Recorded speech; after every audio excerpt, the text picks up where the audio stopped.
Hello everybody, welcome to today's episode, a trip report with SMART, South Metropolitan Area Regional Transit's Line 2X 2 Express from Wilsonville Transit Center to Tualatin Park Ride. We start off at, of course, Wilsonville Transit Center, and this was recorded on the exact same day as the West trip, which was my last trip reports video, which you can check out by clicking the upper right hand corner. There'll be an eye icon, which is called a card, and you can go view the video there, or you can go into the description or to my channel and check it out. One of the benefits of going down on the West turned out to not, unfortunately, ride on the Bud RDC, but rather to at least see both of them that TriMet owns. One is in a Trinity Regional Express livery, which is out of North Carolina, which is this one you see here, and I've also shown it there in the very beginning. And one you can see just back there, right outside of the depot, is one, of course, in TriMet livery. This is my first time ever being to Wilsonville Transit Center. It was my first time ever taking West, and now it's my first time ever using a SMART service.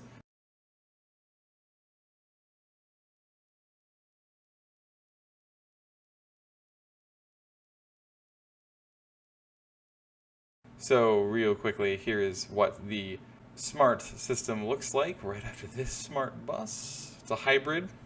Again, more than you can say for what TriMet's ever had properly.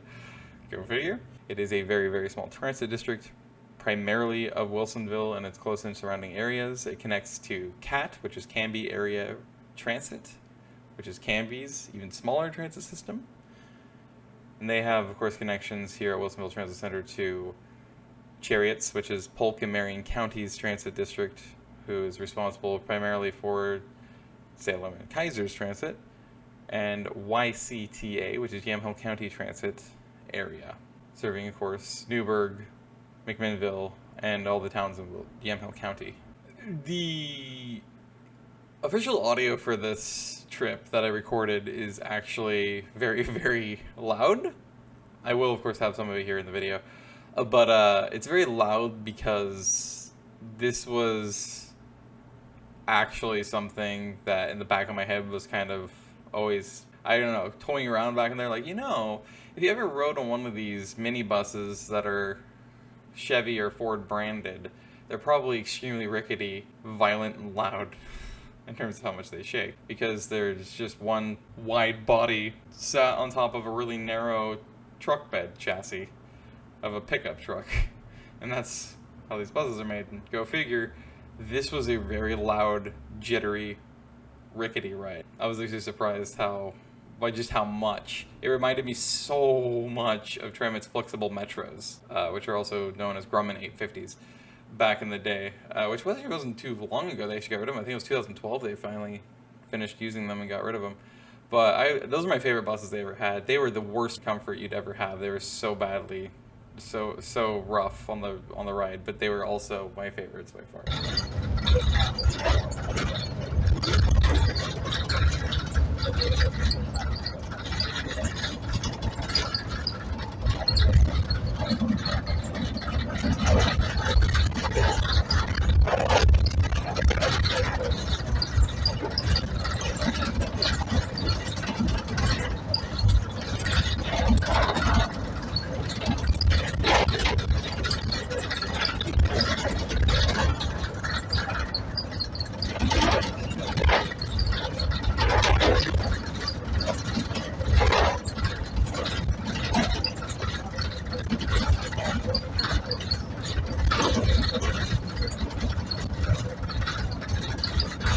This driver was so freaking nice, and we actually held quite a bit of conversation throughout it. One of the main topics that we ended up talking about was TriMet, actually, because we have a mutual thing with that. I, of course, am reliant on TriMet currently. I'm also, of course, a mass transit enthusiast, and she, working for SMART, has a heck of a lot of friends that currently and or formerly worked for TriMet, and some family as well that does. And they all collectively say TriMet is one of the worst organizations, hands down, to ever work for. And that includes all industries.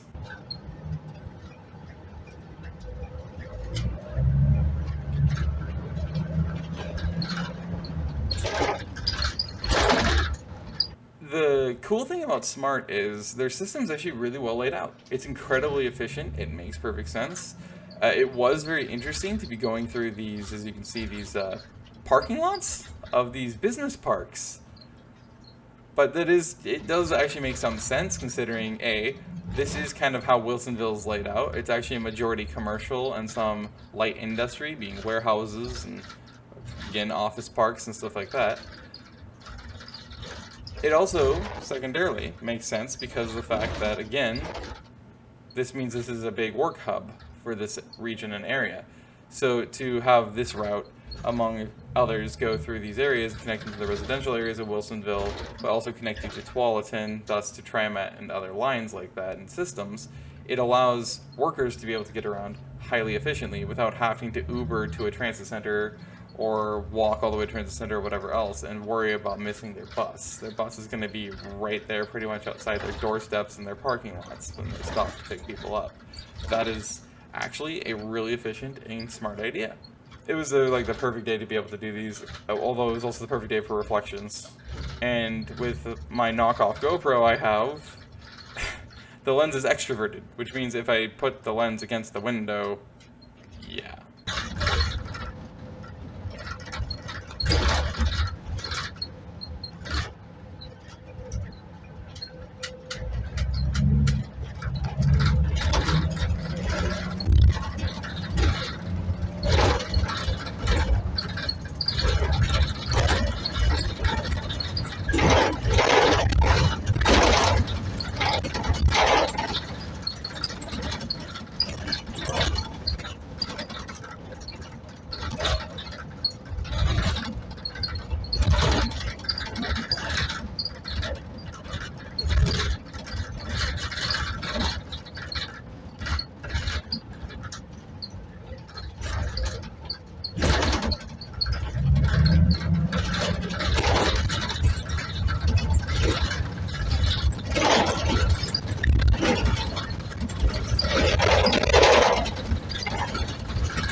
Enjoy your weekend. Have a good afternoon. Thank you.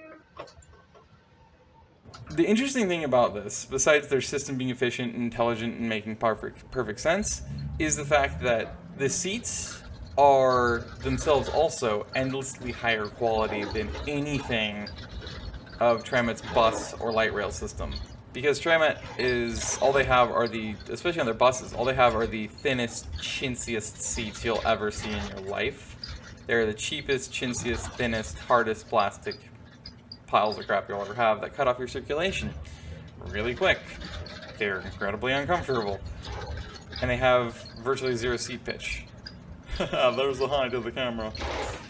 So yeah, as you can see, these seats though, they were incredibly comfortable. They had slightly less seat pitch because it's a minibus, so it's slightly less seat pitch, of course, than your normal 40-foot TriMet bus.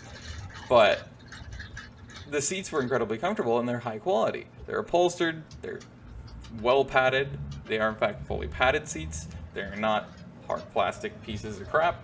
Yeah, they're just highly comfortable. And these are city buses. These are the cheapest ones they have. They also have an all-electric bus from Proterra, and they also have their normal Gilligs, older Gilligs, and they have their normal Gillig hybrid electric buses, which is really freaking cool. And I don't know about those specific buses, but these ones, if they have these seats, then I would assume those buses probably do too. I can't imagine this is some random special case for their minibuses. That just doesn't really make sense if you really think about it. Obviously, they use minibuses for their lesser written routes. Go figure. Thus, yeah. So I'm going to assume that that's the case. Of course, in the near future, I will find out. Or if you guys are familiar with SMART, then you guys can let me know as well. This is kind of a little educational segment, if you will. It's interesting to have a bus go down an interstate, freeway, because of things like, well, the southbound traffic you'll see here pretty soon. It was backed up this day. Like, apparently it was backed up since like 11 o'clock, actually before 11 o'clock, so probably like 10:30 onward, all the way through this point, which is like 4:45, 4:50 in the afternoon. It literally was not letting up. This right here, that Looks like parking the lot slash crawl backup's traffic happening the again entire day. Also, this shot of the truck was really freaking cool.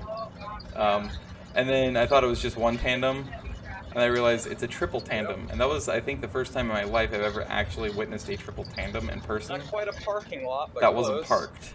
So that was actually kind of cool. It almost made me feel like I was in ATS, an American Truck Simulator. That was kind of neat. So logistically, it does not make any sense for buses, especially city buses, to use freeways because of things like that in the southbound lanes. You're going to be screwed in that situation. At around, I believe it was 11, she said, this driver I had, there was this bus, specifically this 2X, that was delayed by 2 whole hours, and you can already tell how short of a distance it is on I-5 between the exits from Wilsonville to Tualatin and thus Tualatin to Wilsonville.